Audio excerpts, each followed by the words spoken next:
So thanks everyone for joining us today. Welcome to the webinar on alternative community food retail in Glasgow. I'm Chris Kane and I'm the project manager with the Food and Climate Action team as part of the Glasgow Community Food Network. This session is brought to you by the Glasgow Food Policy Partnership and supported by the Glasgow Centre for Population Health Communication team. So a bit about the webinar today. Most people in the UK purchase their food from the supermarket, but conventional supermarkets are not always easily accessible or affordable to everyone. So in and around Glasgow, there are loads of alternative shops available which offer kind of a more dignified way to access food. These shops often offer other services as well and can become an important part of communities. During the webinar, we'll highlight a few of these selection of community retailers, but there are, of course, loads of other alternatives and other retail outlets in Glasgow, including pantries. And some of that work we've covered in past webinars. So during the session, we'll have 3 short presentations, followed by a panel Q&A session. So without further ado, first we're going to start with Heather Davies, who's the manager of Threehills Community Supermarket and Cafe. And they'll be speaking about improving food access in the south side of Glasgow. Heather manages the Threehills Community Supermarket and Cafe, which opened in October 2025. It's located in Neilston and provides those in the Greater Pollock area with the typical supermarket items, including a wide range of ambient products, frozen goods, fresh produce, meat, household items, toiletries and pet food. It has the stock and look of a for-profit supermarket, but with the feel and familiarity between staff and customers of a community project. Heather, I'll hand it over to you. Right, so yeah, I'm Heather. I'm the manager for Threehills Community Supermarket and Cafe, and as Chris has said, we opened last year in October 2024. We're located in the Neilston area of Greater Pollock in southwest Glasgow. And yeah, we were very lucky to launch within a newly refurbished building. So yeah, it's brand new. And this is our kind of flagship project within the Good Food Scotland network. So Good Food Scotland as an organisation has been going since around 2020, 2021, and the Threehills project is by far our largest project. We are part of a network of other projects, so we have 6 other what we call larders, or kind of smaller community shops, and there's 3 others on their way opening in the next month or so. So as an organisation, we're expanding quite quickly. So onto how the model works. So in the shop side of things, we do have, sorry, so I should have started by saying the kind of building is split into 3 parts. We have the shop, we have the cafe, and then our third part is the community room, which those parts I'll come on to afterwards. So the shop is really designed very much to look just like a regular supermarket, as you can see on the shelves. There we have the full kind of shelf setup that you would see in a regular supermarket. We have the shelf edge tickets, with the prices just like in the shops. We have a full point of sale till system where items are all scanned, and we can print out receipts with a full kind of breakdown and price of what people have bought. We've worked very hard to make it look and feel just like a regular supermarket. But obviously everything that is priced on the shelves is calculated to be between 20 and 40% cheaper than the mainstream supermarkets. So how it kind of works as a membership is, we do run a membership system. So to be able to shop in the supermarket, you have to sign up as a membership. There's no requirement for membership. It's open to anyone. It's not means tested. You don't have to live in a specific postcode or a specific geographical area. You just sign up. We take your name and a couple of details, and then the membership fee is £1 per person per month.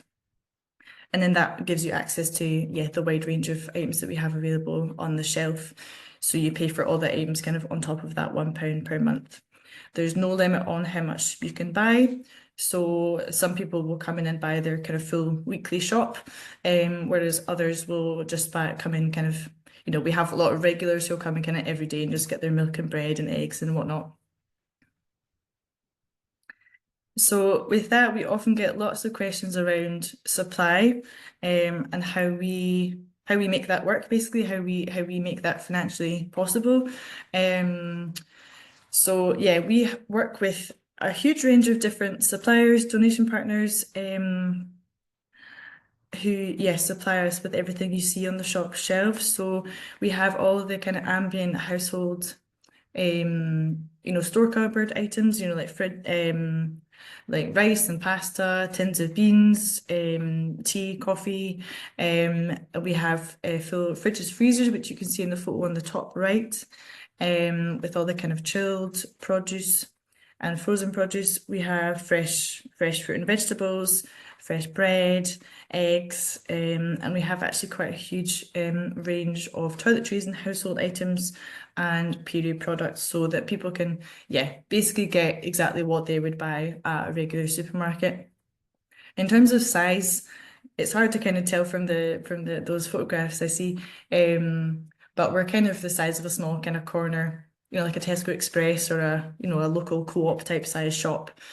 So we're not massive, but we do try and kind of squeeze in as many different lines as possible, and we're always looking out to see what we can add to that range, and especially kind of from what customers tell us. If people are wanting specific things, then we'll try and get those in, kind of as far as whatever there's demand for.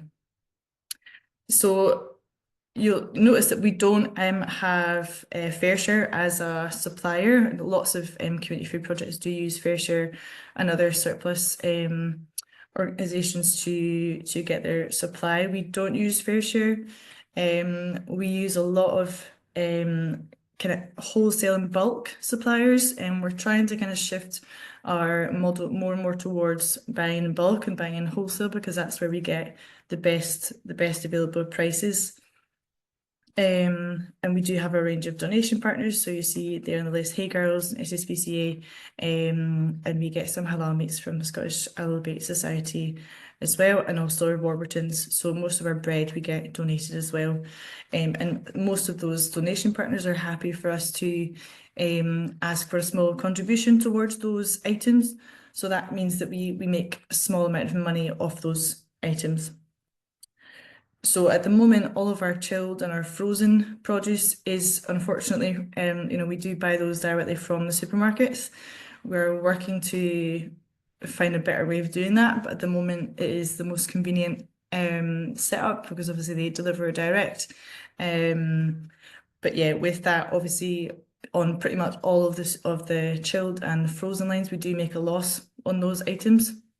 But that's kind of offset by the items that we're able to buy in bulk wholesale, which we can make a small margin or a small profit on, and kind of overall that balances out. Obviously it varies item to item, kind of how much margin there is in terms of profit or loss, but kind of overall, we found that we're able to pretty much break even, or on some days we can make a small margin of profit. And this is us only open for coming up 5 months, so we're pretty pleased with how it's working so far, and hope to just kind of build on that as we go forward.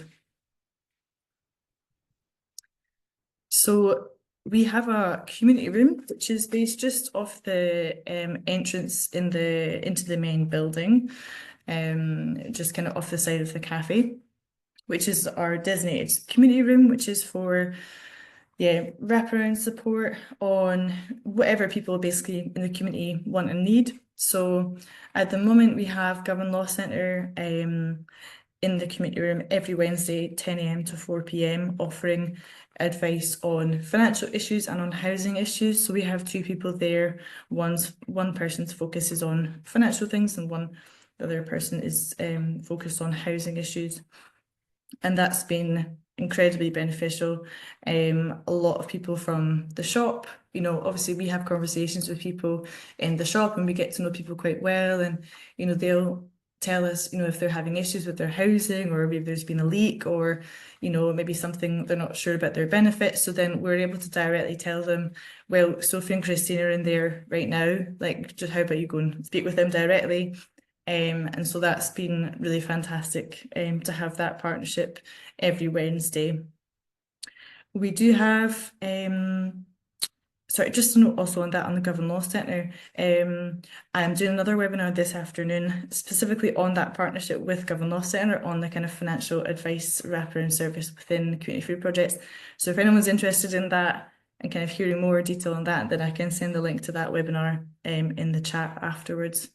And that will kind of focus a bit more on details of that partnership and a bit on kind of case studies and that sort of thing. Aside from that, we have Leap offering energy and money saving advice. That's the first Wednesday of every month. So Ian, who's in the photograph there, yeah, is really fantastic, and that's been really popular with all the customers in the shop. So he's been able to help people to get things like draft excluders, heated throws, even things like air fryers, all with the aim of helping people to save money on their energy bills and to keep their homes warmer. And so that's been really well received, and that's just been the last couple of months that that's been set up.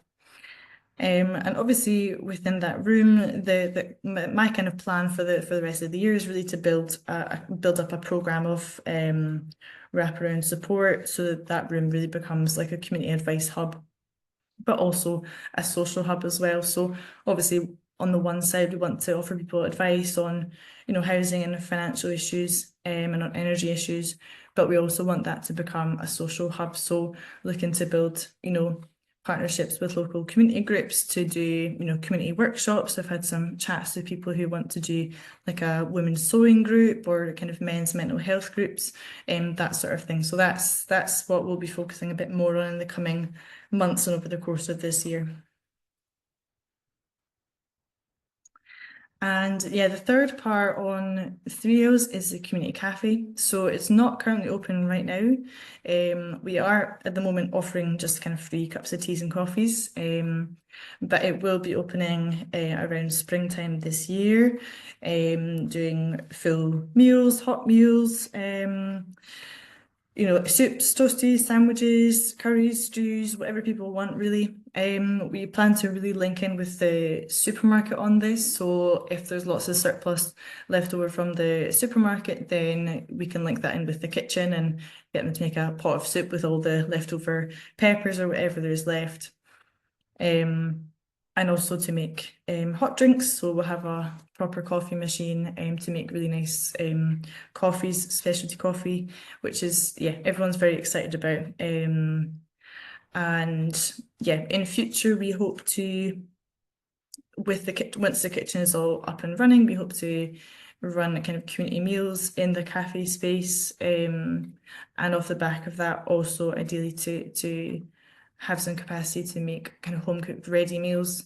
So they're kind of healthy ready meals that are then made freshly and then frozen that are then available in the supermarket, so that there is an option for a healthier ready meal that's not super processed, and that people can just take home, because we know there's obviously demand for ready meals, especially we have quite a lot of older people who come in because we're right next to a block of flats that's for over 55s only. So we do have quite a lot of older people coming in, and pretty much all of them live by themselves, and some of them aren't able to cook very much independently. So we think that will be very popular, and also obviously improve access to healthier ready meals for those who are not able to cook their own meals. And just a bit on the team, obviously, yeah, we need a huge amount of people power to make this all work. So alongside myself, I have 2 retail staff, 2 retail assistants part-time who help in the shop. One of those is starting next week as an assistant manager, which is really fantastic to have her kind of take on some more responsibilities. When the cafe opens, we'll have 2 people running the cafe as well. And alongside this, we have at present a team of about 15 or 20 volunteers who are the kind of driving force behind everything that we do, and do lots of work and lots of conversations with members. And obviously that number will grow only with the cafe opening and more events going on. And then that's just my contact. I realise it looks here like that's me in the photograph. That's not. That's actually Louise, who's starting as assistant manager next week. But yeah, that's my contact details. In case you have any questions, you can always contact me directly. I'm happy to answer any further questions on anything else. I hope I've kept the time and not run over. But yeah, obviously any questions, happy to answer them in the Q&A, or you can contact me directly. Thanks, Heather. You kept the time perfectly, so thanks so much for that. Next up, we've got Talia. So Talia's going to be speaking about bringing fresh and locally grown food to people in Elder Park, Govan. Talia is from the Community Greengrocer In Community Food Shop located in Govan. The shop is responsible for day-to-day running. Talia is responsible for the day-to-day running of the shop. They love vegetables and being able to provide good quality produce to customers at an affordable price. Two joys of their life are getting fresh stock into the shop and when people are surprised at how cheap their food shop is.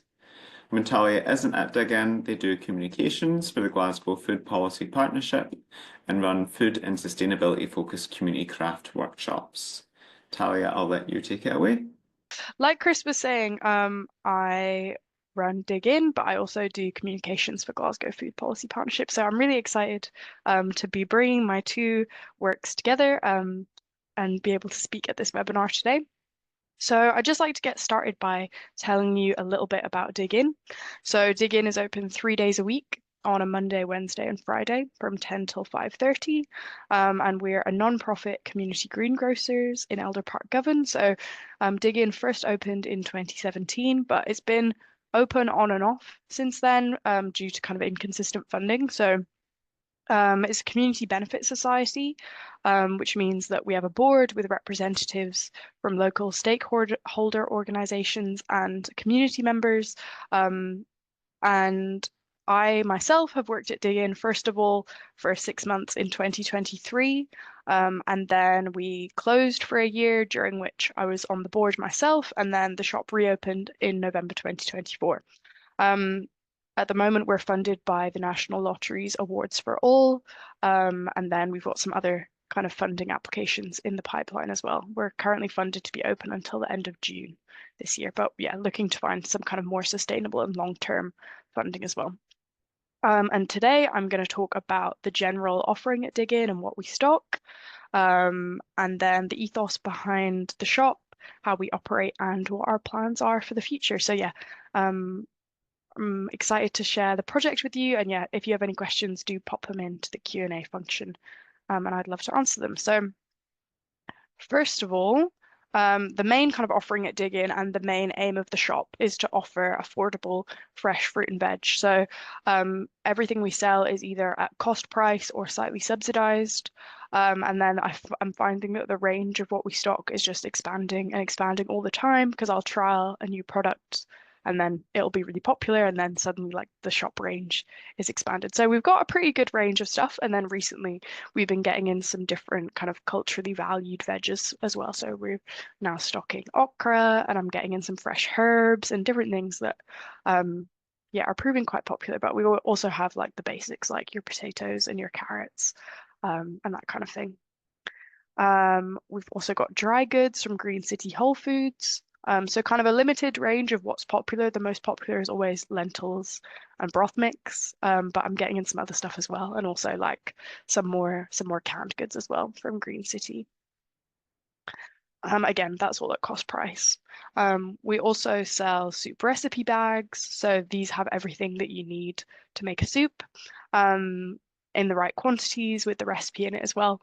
And these are really popular, and so I try and always have at least one option in stock, because otherwise people ask for them. And yeah, I feel those are really popular with people who are interested in cooking but are a bit nervous, don't really know how to start, want to cook their own food, but don't necessarily have the confidence to do that. And this just makes it really easy, especially for young people as well. Sometimes people's parents will come in and get them a soup bag to kind of practice cooking.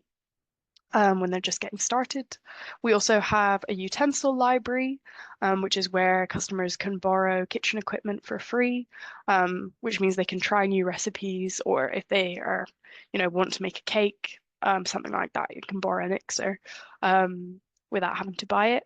And we recently did a call out for donations of utensils, which means we've now got a new juicer, an ice cream maker, an air fryer, and a yogurt maker, as well as like we've got already had a soup maker, a slow cooker, and that kind of thing. And I also do kind of in-shop demos, like in the top right there, there's the juicer, and that was using up some bruised apples that no one wanted to buy because they weren't looking so good. So managed to juice those and do free samples in the shop, which is quite nice. So things like that. And then as well as those kind of things I was mentioning, we try and have a few kind of free options for things in the shop, just so that there's, something for everyone. So on the left there is the community larder, and that's just a section of shelves in the shop where I was finding that people wanted, even before we had that kind of in place, people would come in and want to donate stuff, and want to donate dry goods. So that kind of started this section of the shop where people can bring in their store cupboard bits that they're not using, and then other customers can take them away for free. So that's really nice being able to have a bit of something else to offer in the shop. And as well, I think it leaves kind of people feeling if they pick up a few things and then they can also supplement their shop with a can of beans or some tomatoes. It just makes them feel like they're getting more for their money. But yeah, obviously it doesn't cost the shop anything. So that's like a really easy way to kind of offer something extra.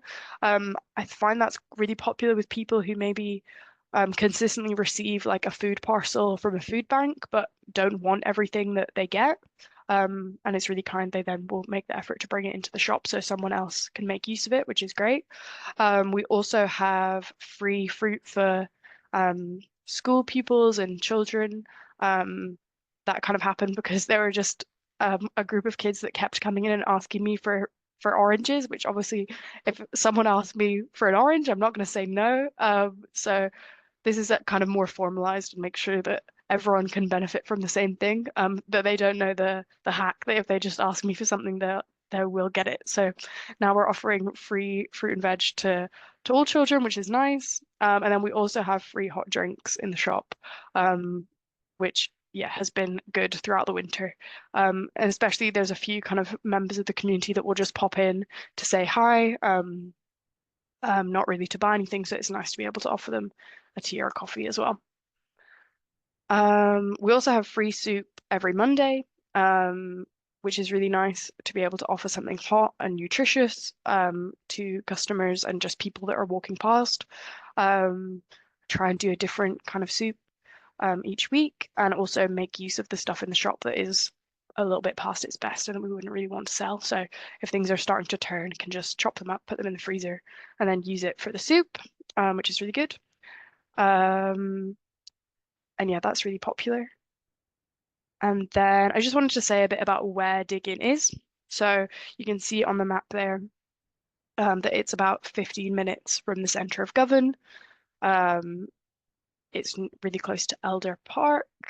And then in terms of the other shops and food shops that are in the area, in Govan, there's an Iceland and a Farm Foods. You can see there just on the top left of the map, there's a Lidl, which is also about 15 minutes away, and then 15 minutes kind of going further south, there's an Asda. So there are food shops available in that kind of 15-minute radius. There's not much apart from like corner shops and takeaways. So it's really good to be able to offer something that's, fruit and veg forward, and then kind of making that a convenient place for people to shop just on foot.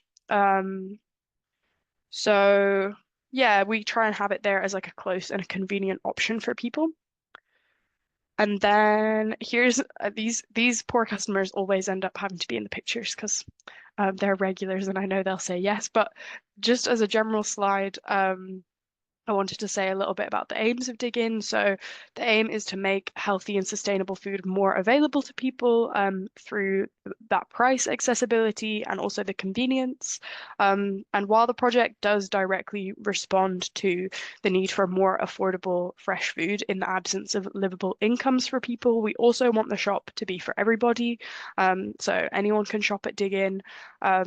And whether that is for the quality of the fruit and veg, I always get really good feedback about like the quality and the freshness. So that's a draw for people, or whether it's those other services like the soup or the utensil library, or just for that general more community atmosphere, compared to those other shops in the area I was mentioning, they do what they say on the tin. It's a supermarket, whatever, but at Dig In, there's a lot more of kind of like a community feel. People come in and bump into other people, stop for a chat.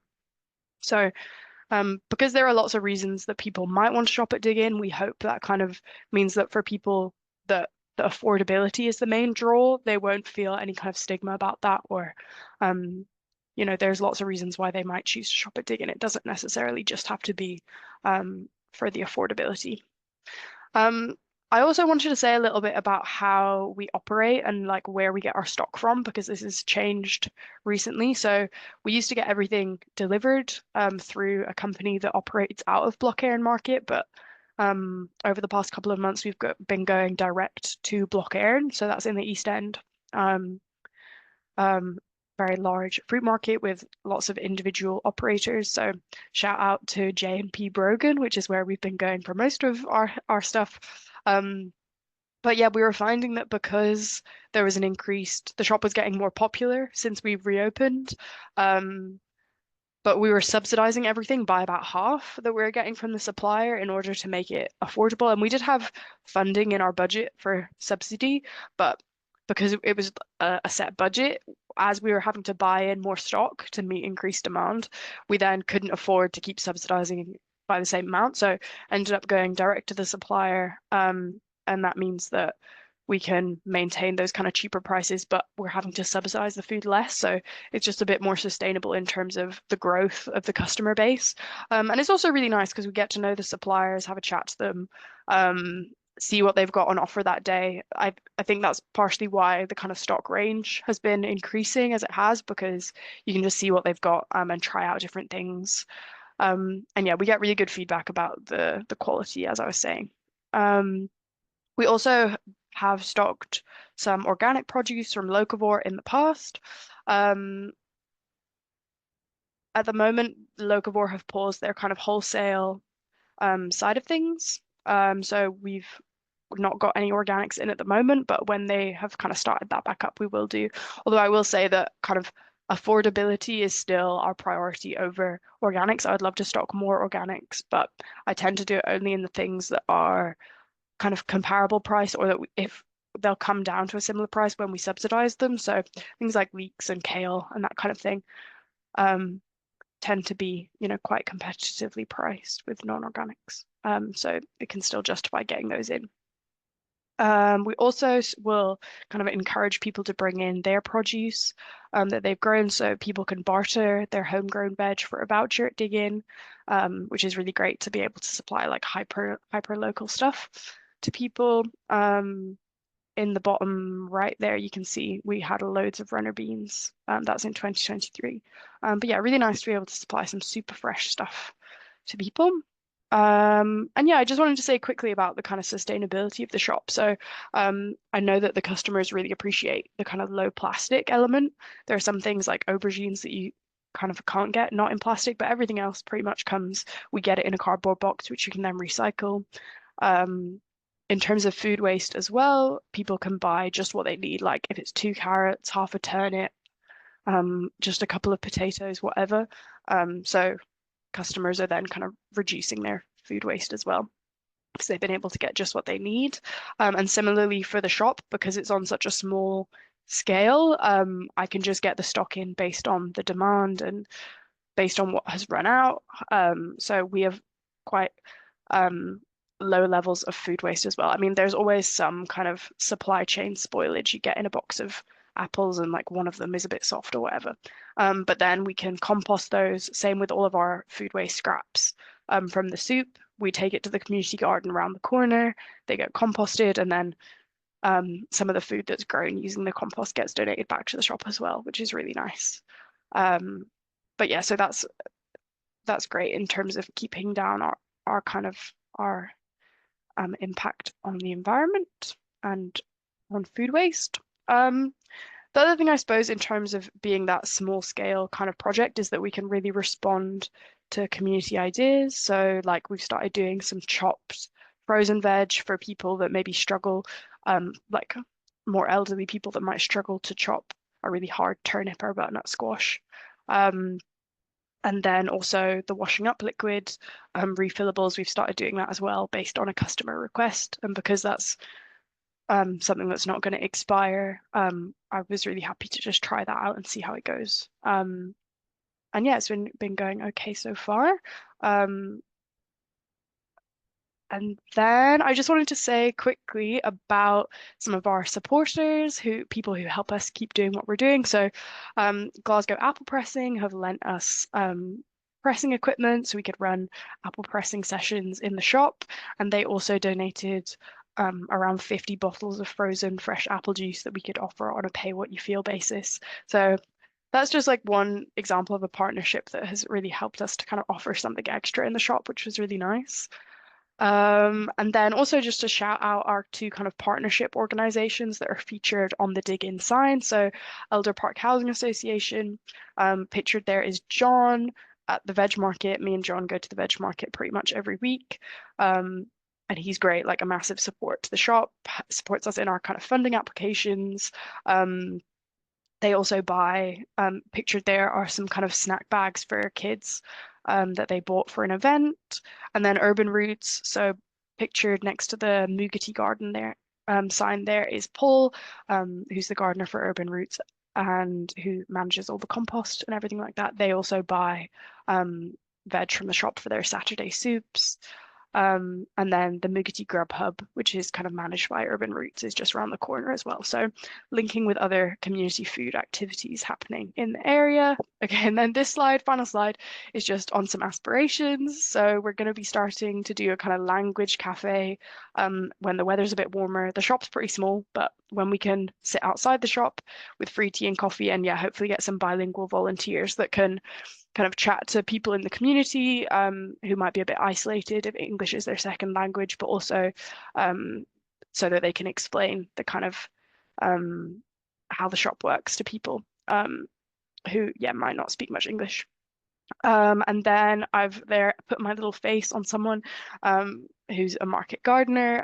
I would love it if we got some raised beds and we could kind of grow some of our own stuff at Dig In, or even got a little patch of land to grow stuff. But then like similar idea to what Heather was mentioning for Threehills as well, doing some kind of healthy frozen ready meals. Pictured there is a haggis, neeps and tatties ones for Burns Night, but yeah, I would like to expand that as well. And again, making use of kind of surplus food and yeah, just yeah, having something extra to offer customers. So that is everything I wanted to say, but yeah, look forward to answering some questions. And yeah, thank you. Thanks so much, Talia. Moving on to our last speaker, we have Kat Train, who's going to be speaking about celebrating local and environmentally friendly food in Neilston. Kat is the manager of Blether, which is a community shop in Neilston. Kat's been a member of Propagate for 3 years. Propagate specialise in local, community and sustainable food projects. Kat founded Incredible Edible Neilston 4 years ago, and the project aims to grow food in unloved public spaces. The group grow food in a massive planter in the middle of the village, which now also has a community herbal garden, community composting, an edible lane with fruit trees and bushes, and this year we'll be creating a community orchard. In 2023, along with the other folks from the community, Kat created a community shop called Blether. Kat is a co-teacher on the Glasgow permaculture course and is obsessed with her love of compost. Kat, I'll let you take it away. Yeah, so we launched Blether in Neilston in September 23. Neilston it's just in East Renfrewshire. It's counted as Greater Glasgow for the Health Board. But yeah, we took on this shop that's on the main street, and as you can see, it's glass fronted. And there was a real need for people to be able to access free food in the village. And the shop was available, so I thought it'd be really nice if we could open the space up and just make our main street a wee bit more welcoming again, and create a community space, much like the other projects. Create a space in the community that people could come and stick and chat to each other.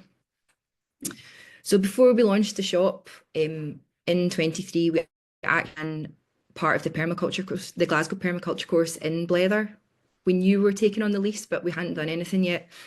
And then beautifully, a group of people that met on the course, they formed this collective called the Art and Earth Collective.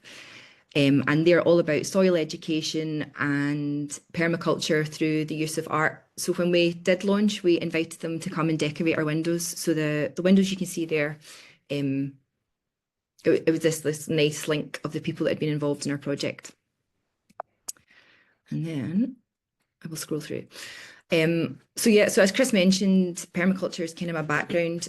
So when we were thinking about starting Blether, it was very much a people-centered design. So I used permaculture and a permaculture design framework to come up with the whole concepts of Blether.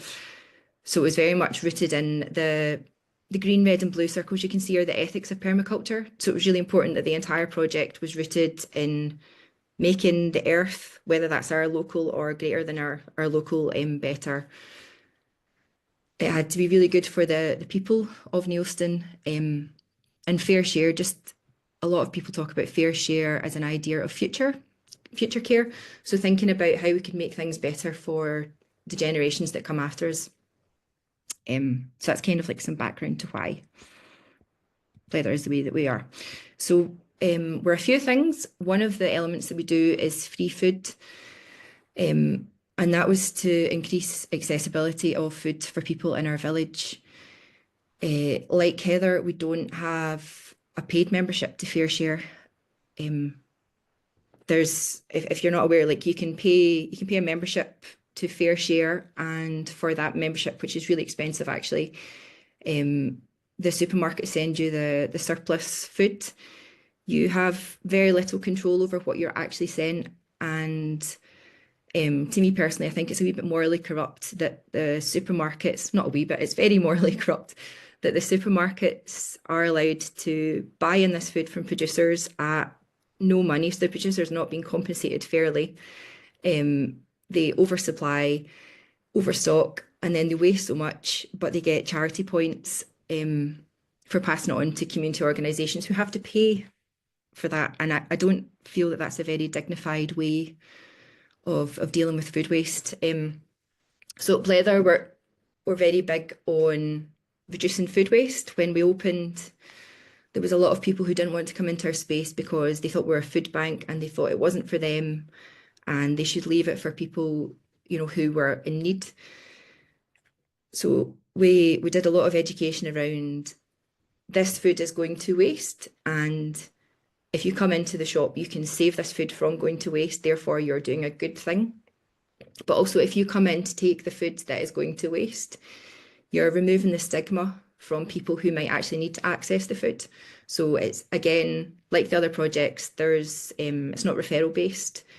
You don't have to tell us anything about your life. You don't have to tell us your real name if you don't want to. It's just a welcoming space. You can come in and access some food. We don't have a paid membership. And the free food side of things, we do have to place limits on the stuff that's frozen, but we just do that based on how much stock we've collected. Oh, I should mention that actually. So it's we don't collect. Sorry, the supermarkets don't deliver to us. We have a team of, I think it's currently 25, but it's genuinely growing most days, of volunteers who go out in the evenings when the supermarkets offer this surplus food, and our volunteers go and collect the food. They bring it back to the shop, and then a team of us go through the food and we separate the use by food that's going out of date that day. If we can prolong its life by freezing it, if it's safe to do so, then we freeze it. If it's best before, we keep it, but if it's used by and we can't prolong its life, then we open up at night time for half an hour, sometimes more if we've got a lot more food, and we encourage the community to come in and access that food. So the picture that's the top right is kind of like an average night's offerings of the food that we have to hand out. And again, we're encouraging the community to come in and access that food because it's about reducing the food waste. All of our volunteers save a lot of money on their food bills because they're getting access to this food. So we're very grateful to our volunteers and want them to take lots of food. But we also have relationships, we've developed relationships with other pantries and larders who do have fair share memberships. Because with the produce that you're getting as a fair share member, you're not getting a lot of choice over what you're getting, and therefore a lot of these pantries and larders can then end up with a lot of food waste. So it's this idea of it's kind of moving the food waste further down the stream. So we've connected up with other pantries, and some pantries that are in areas where fresh food is maybe not something that the customers are after. We'll go and collect from them, or they'll bring it to us. We have a kitchen.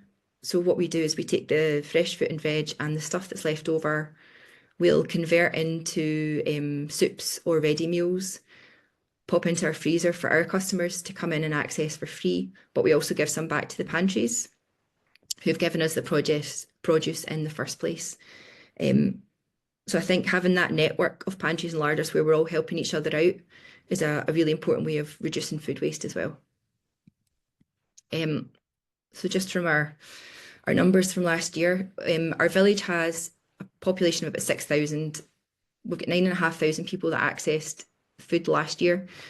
However, we only count numbers that come in every day. So there's a lot of repeat people, but for us, we don't want to be taking details of people because we think that's removing dignity from people, because that's, yeah, them giving their data.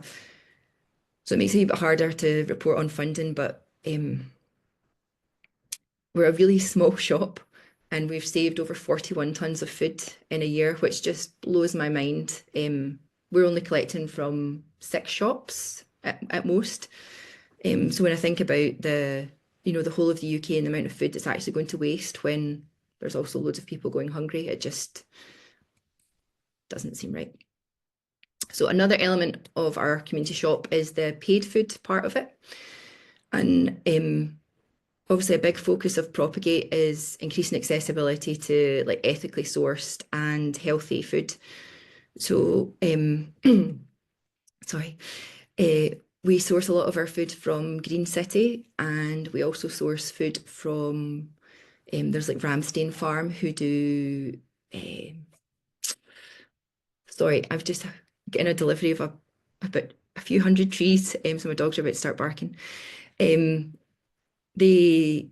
don't get fed soya, sorry, they're pasture fed chickens. So like really healthy eggs that are being available for our community.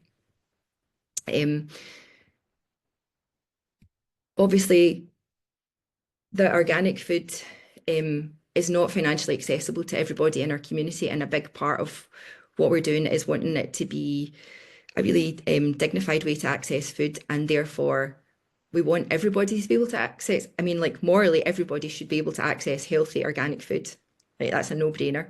But currently the way the system works, the food system, everybody can't access organic food because it's not financially accessible. So we applied for some food dignity funding last year, and from that we're able to offer out these vouchers. Again, they're not referral based, so like the other projects, we get to know our community because we live in our community and we're part of it.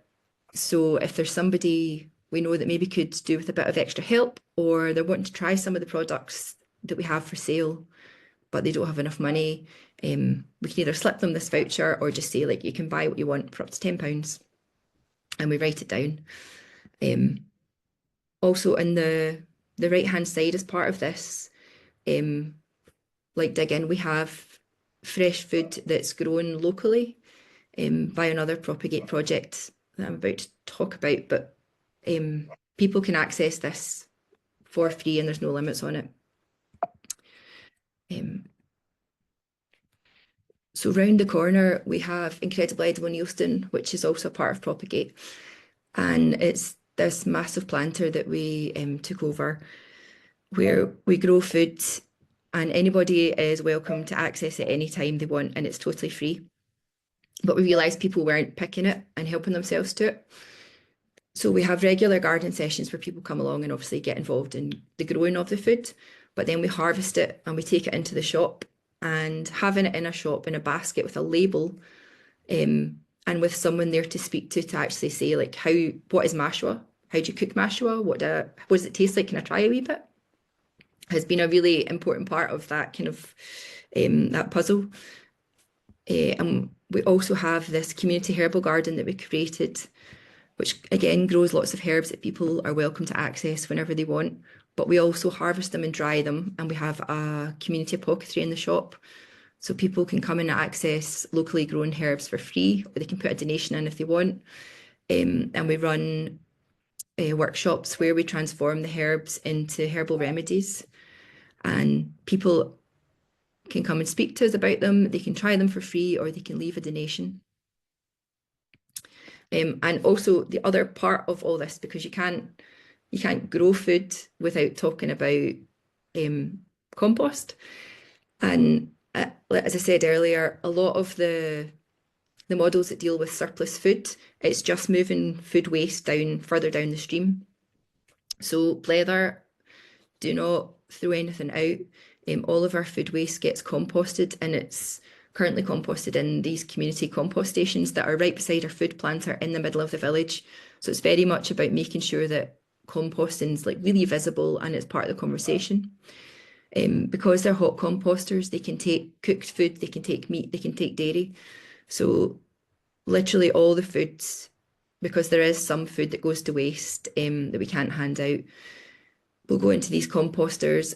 They get made into compost, and then that compost goes into our planter, and that's where we grow our food that then comes back into the shop. So it's a really, really small localized circle.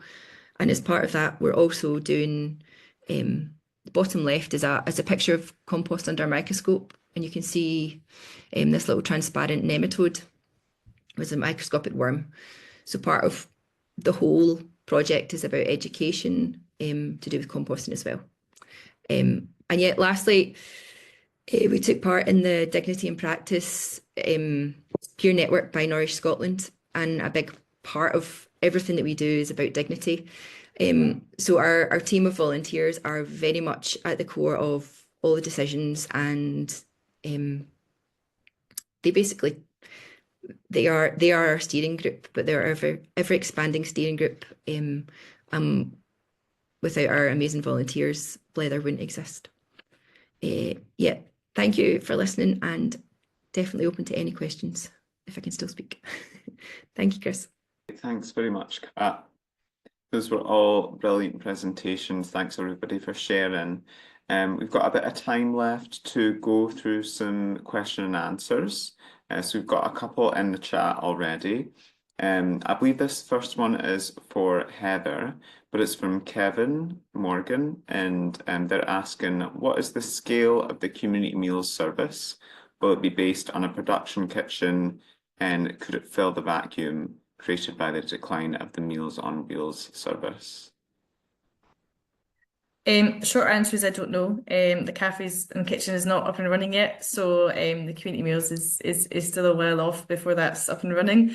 We'll kind of see how it goes in the cafe and kitchen and how much capacity there is for that. And then if there's a lot of demand, then we would increase that. But that's still a wee while off, so basically I don't know yet. But yeah, the kitchen that we have is, I don't know how many square meters it is, and I realised I forgot to put a photo in my slides of the kitchen, but it's not huge. So yeah, I'm not sure. We basically just have to wait and see kind of how the cafe goes. I'm not sure kind of how, like, what the scale of the Meals on Wheels was, as in how many meals they were making and distributing. So I would anticipate possibly not, because if that was quite a large scale, then possibly we wouldn't be able to fully fit that. Yeah, the idea was for those to be available in the shop So the plan wasn't necessarily to distribute to other projects. Obviously, if there was demand for that, then we could look into that, but that's still a while off. Great. Thanks, Heather. The next question, I believe, is for Talia. Have you done any evaluation or research on the impact of the project, i.e. people consuming more fresh produce? So not in my time. When we were open in 2023, we did do some kind of like written feedback and trying to get some feedback on the shop, but nothing kind of no concrete kind of evaluation. I mean, I do get a lot of kind of anecdotal feedback from people saying, like one woman in particular that was talking about how she had been to her doctor and her doctor was saying, oh, like we've seen this like massive improvement in your health. She has like a chronic health condition. What's changed in your lifestyle, whatever. And she was like, oh, it's just Diggins open. And I've been like eating way more veg now because like it's convenient for her to do that. So yeah, kind of get anecdotal feedback of people saying it's like massively increased the amount of veg they're eating, but nothing kind of concrete. But I definitely would like to do some kind of research on that. But yeah, it's not something like that we necessarily have capacity for at the moment. But if we ever had some kind of funding or, I don't know, someone with an actual like research brain that could find that out, then yeah, I think it would be great.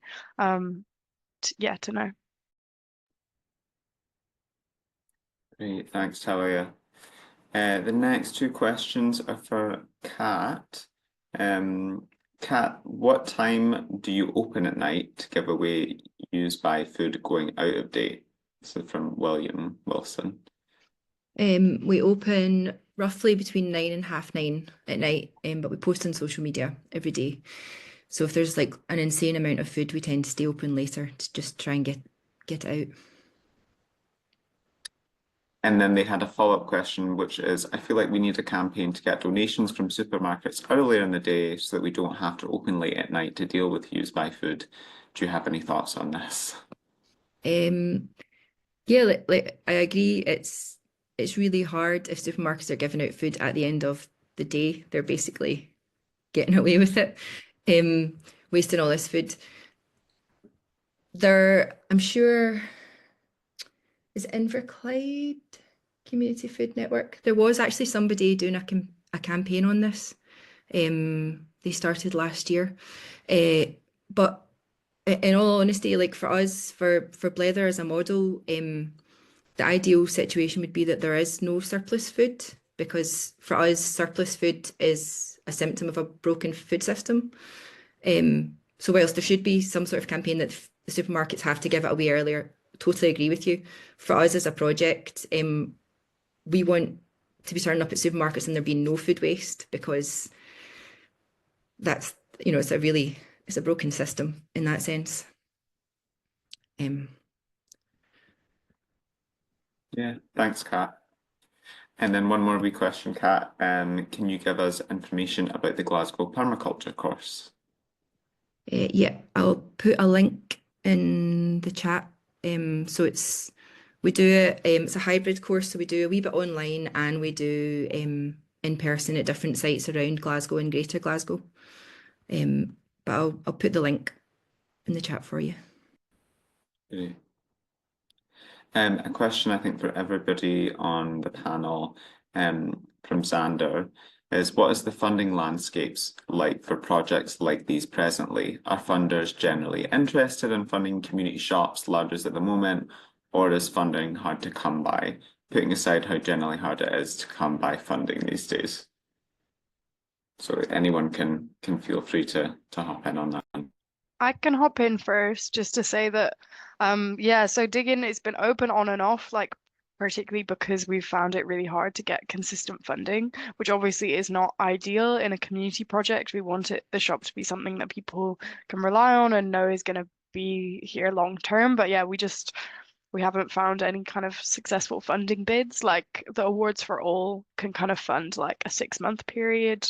And that kind of like, I guess, has those aims. I would say at least something that I've heard is that often funders kind of aren't keen to fund like food provision projects, even though that's like not exactly what dig in is. But I think because it obviously is such like it's an issue which has no end, like no project is going to manage to solve food insecurity. And I think sometimes funders are reluctant to kind of throw money at a problem which they don't think will ever be solved. So yeah, I think generally it's really hard. Obviously, it's kind of funding is pretty limited and hard to come by. Yeah, at the moment, our kind of next fund we've put in money for is the low emission zone kind of Glasgow Council Fund. So fingers crossed for that. But yeah, I think at least in Diggins' case, we've found it really hard to find consistent funding. But yeah, I don't know what Heather and Kat, like what your experience has been. I've just got my fingers crossed for like more funding for Diggin. Yeah, I think because we're still quite a new project, obviously it's easier to get funding for a new project than to continue existing work. So yeah, we're in the very fortunate position that we do have sufficient funding at the moment. We'll see how that goes in future, kind of longer term, and as we become, not a new project anymore. But definitely we're looking towards, strategies that we can put in place to become a little bit more self-sufficient and be a bit less reliant on funding so that, should the funding landscape not be great, then we do have, some income to fall back on. And that falls, is kind of within the context of the discussion and what I was saying around kind of different suppliers and on pricing our stock. So trying to at least break even, that we're not making a loss so that we don't need funding to subsidize the food. At the moment, all of our staff costs are covered.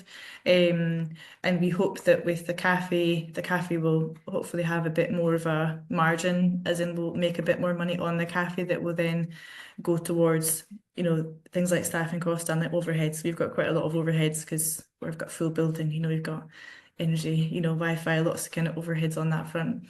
And also in the community room, we hope to that's kind of something I'm working on at the moment, is to have a kind of policy, or maybe we would charge some groups to use the community room. We want to still keep it free for local community groups, but say an organisation wanted to use it for a meeting room or to put on a paid workshop, then we would charge for that sort of thing. So we're kind of looking into ways that we could bring in our own money without being so reliant on funding. But we'll see how it goes moving into the future because we're still quite new. Yeah, similarly, we rely on lots of different pots of funding, but I guess we're moving into the territory of being a wee bit more established, so it is harder to get stuff. You have to keep reinventing the wheel, essentially. We have a lot of donations from our customers that come in. So a lot of people come in and there's no pressure on anyone to put a donation in, but you can put a donation in to help with the sustainability of the project. So the people that are able to put money in are very generous and we're very grateful. So that kind of like helps. We also run lots of like cookery workshops, soap making workshops, fermenting workshops, and they're free to everybody. But if you want to add a donation in, you can. So again, it kind of helps subsidise it a bit. Part of us starting to sell stuff is also to make the project as a whole a wee bit more sustainable. So we're not making very much money on those things.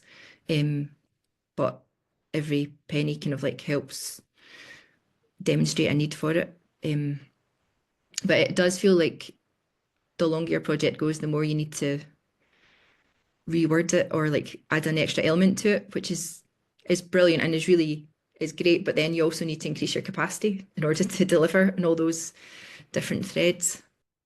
Thanks, Kat. I think that's often the issue all of us come up against as well, is you feel like sometimes you're having to recreate that wheel.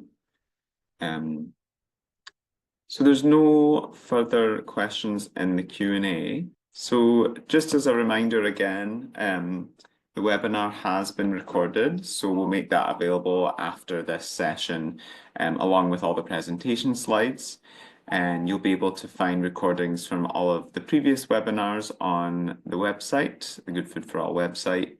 And if you'd like to find out more about our work or the work of any of the partners here, you can subscribe to the newsletter. If you have any other questions for the speakers, please do get in touch via email. A huge thank you to all the speakers and everyone for attending the webinar. We'd really welcome any of your feedback and thoughts on the session. We'll be sending out a follow-up email with an evaluation form. And your comments will help us develop future webinars for the Glasgow Food Policy Partnership.